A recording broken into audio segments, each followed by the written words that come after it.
Hello guys, welcome back to our channel अमिट योर फेट लिस्ट। सो गाइस, आज की वीडियो में मैं आपके लिए लेके आई हूँ most haunted places of Rajasthan. वैसे आप सब लोग राजस्थान को उसके कल्चर और उसकी ब्यूटी के लिए तो जानते ही होंगे, पर क्या आपको पता है एशिया की सबसे हॉन्टेड प्लेस राजस्थान में ही है। जी हाँ गाइस, मैं बात कर रही हूँ राजस्थान के भानगढ़ किले की, जो कि अलवर डिस्ट्रिक्ट में राजस्थान में स्थित है। गाइस, यहाँ के लोकल्स का ऐसा कहना है कि उन्होंने रात में यहाँ पर बहुत सी आवाज़ें सुनी हैं। उन आवाज़ों को सुन के ऐसा लगता है जैसे कि यहाँ पर लोग सेरेमनी मना रहे हों। रात को पायलों की आवाज़ आती है और पूरे महल में से इत्र की खुशबू आती रहती है। ऐसा कहा जाता है कि रानी रत्नावती, जो यहाँ की रानी थी, बहुत ही ज़्यादा सुंदर थी। 18 साल की जब वो हुई थी तो उनके लिए बहुत सारे राजाओं के प्रस्ताव आए थे शादी के लिए, पर उन्होंने किसी का भी प्रस्ताव स्वीकार नहीं किया। उन्हीं के राज्य में एक काला जादू करने वाला तांत्रिक रहता था, जिसका नाम सिंघिया सेवड़ा था। उसे रानी रत्नावती पहली ही नज़र में पसंद आ गई। उससे पता था कि रानी रत्नावती कभी भी उसके प्रस्ताव को स्वीकार नहीं करेंगी, इसलिए उसने अपने काला जादू और टोना टोटके की मदद से एक इत्र बनाया और उसे रानी रत्नावती के इत्र की शीशी से बदलवा दिया। पर रानी रत्नावती को इसके बारे में पता चल गया और उन्होंने इत्र की शीशी को फेंक दिया।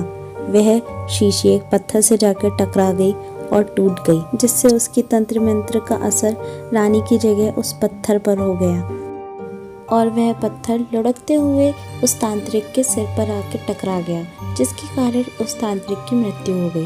पर लेकिन तांत्रिक ने अपने मरते समय में उस पूरे राज्य को एक श्राप दे दिया। ऐसा कहा उसने कि राजकुमारी समेत इस राज्य में रहने वाले लोगों की मृत्यु हो जाएगी और उनकी आत्मा हमेशा यहाँ भटकती रहेगी। और उसके 1 साल बाद ही भानगढ़ और आजमगढ़ के बीच एक भीषण युद्ध हुआ, जिसमें सारी प्रजा मारी गई।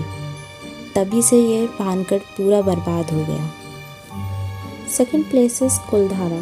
जैसलमेर से 18 किलोमीटर की दूरी पर बसा हुआ ये गांव, जो कि पूरा का पूरा हॉन्टेड है, जिसमें शाम 4 बजे के बाद इंसान तो क्या, परिंदा भी पर नहीं मार सकता। यहाँ के घरों की डिज़ाइन काफ़ी सुंदर है। इस गांव को देखकर आपको ऐसा बिल्कुल नहीं लगेगा कि ये किसी रेगिस्तान जैसे इलाके में स्थित है। बहुत साल पहले यहाँ पर पालीवाल ब्राह्मण रहा करते थे, जो कि बहुत होशियार थे, पर फिर भी ये गांव बंजर हुआ कैसे? ये सवाल तो आप सभी के दिमाग में आया ही होगा। राजा का एक प्रधान था, सालिम सिंह, जो कि बहुत ही ज़्यादा क्रूर और निर्दयी था। बचपन में उसके पिता को राजद्रोह के जुर्म में मार दिया गया, जिसकी वजह से उसके अंदर नफरत कूट कूट के भर गई। एक दिन उसने कुलधारा गांव के मुखिया की बेटी को देखा और मुखिया से उसकी बेटी का हाथ मांगा, परंतु मुखिया ने और पूरे गांव वालों ने उसे हाथ देने से मना कर दिया, क्योंकि वह बहुत ही ज़्यादा क्रूर था। तब प्रधान ने गुस्से में आकर गांव वालों को परेशान करने के लिए उनका कर 2-3 गुना बढ़ा दिया।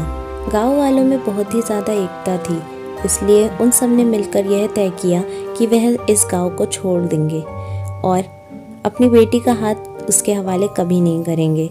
इसलिए वह सब इस गांव को छोड़कर चले गए और उन्होंने जाते जाते इस गांव को एक श्राप दिया कि जो भी यहाँ रहेगा वह कभी खुश और समृद्धि से नहीं रह पाएगा। उसी समय से कोई नहीं जानता कि इस गांव में ऐसा क्या हुआ जिसकी वजह से ये इतना ज़्यादा भूतिया बन गया। ऐसा कहा जाता है कि यहाँ पर एक बार एक समुदाय रहने आया था, जो कि एक ही रात में पूरा ख़त्म हो गया। लोगों ने कई बार यहाँ पर बहुत से भूतों के सायों को ऑब्जर्व किया है। Guys, third place is Brijraj भवन। ब्रिटिश के टाइम से बना हुआ ये पैलेस, जो एक टाइम पे ब्रिटिश ऑफिशियल और उनकी फैमिली का रेजिडेंस था, आज हॉन्टेड माना जाता है। It was originally built in 1830। Major Charles यहाँ पर अपनी फैमिली के साथ रहा करते थे। 1857 के फर्स्ट रिवॉल्यूशन के टाइम पे इंडियंस ने अटैक किया, जिसमें मेजर बर्टन और उनकी फैमिली मारी गई और उनको इसी महल के बीचों बीच दफना दिया गया। ऐसा कहा जाता है कि आज भी उनकी आत्मा यहाँ भटक रही है और लोगों का ऐसा भी कहना है कि उन्होंने अजीब सी आवाज़ें सुनी हैं और साए भी देखे हैं। और इन सारी बातों को सर्च करने वाली एक विटनेस है महारानी ऑफ कोटा। इन्होंने 1980 में खुद मेजर बर्टन्स के घोस्ट को स्टडी रूम में देखा था। वैसे तो ये घोस्ट बिल्कुल हार्मलेस है, but at the time of guards duty he is very strict. अगर कोई गार्ड अपने काम के वक्त सोता होता है तो ये उसे स्लैप मारते हैं, और कई बार तो गार्ड्स ने इनके घोस्ट से डांट भी खाई है सही से काम ना करने के लिए। सो गाइस, इसी के साथ fourth and the last place of our video is Rana Kumbha Mahal Chittorgarh. 15th century में बना चित्तौड़गढ़ का किला, जो प्रेजेंट में अब राणा कुंभा महल के नाम से जाना जाता है। वैसे तो आप सभी लोग पहले से ही इस जगह को जानते होंगे। इसी जगह पे अलाउद्दीन खिलजी ने अटैक कर दिया था, तब महारानी पद्मिनी ने 700 महिलाओं के साथ जौहर किया था। यहाँ पर आए टूरिस्ट ने यहाँ की नेगेटिविटी को फील किया है, और इन सारी पैरानॉर्मल एक्टिविटीज़ में से एक इंसिडेंट ऐसा भी है जब एक फ्रेंड्स के ग्रुप ने यहाँ पर नाइट स्टे करने का डिसाइड किया, यहाँ की एबनॉर्मल एक्टिविटीज़ को ऑब्जर्व करने के लिए। इसके दौरान उन्होंने एक मदद की गुहार सुनी, और जब उन्होंने पीछे मुड़ के देखा तो उन्होंने एक औरत को शाही वस्त्रों में देखा जिसका फेस जला हुआ था। वो लोग उसी वक्त उस महल को छोड़कर भाग गए। So guys, this is all about Rajasthan. अगर आपको ये वीडियो अच्छी लगी हो तो प्लीज़ लाइक शेयर ज़रूर करिएगा, और don't forget to subscribe our channel. Thank you.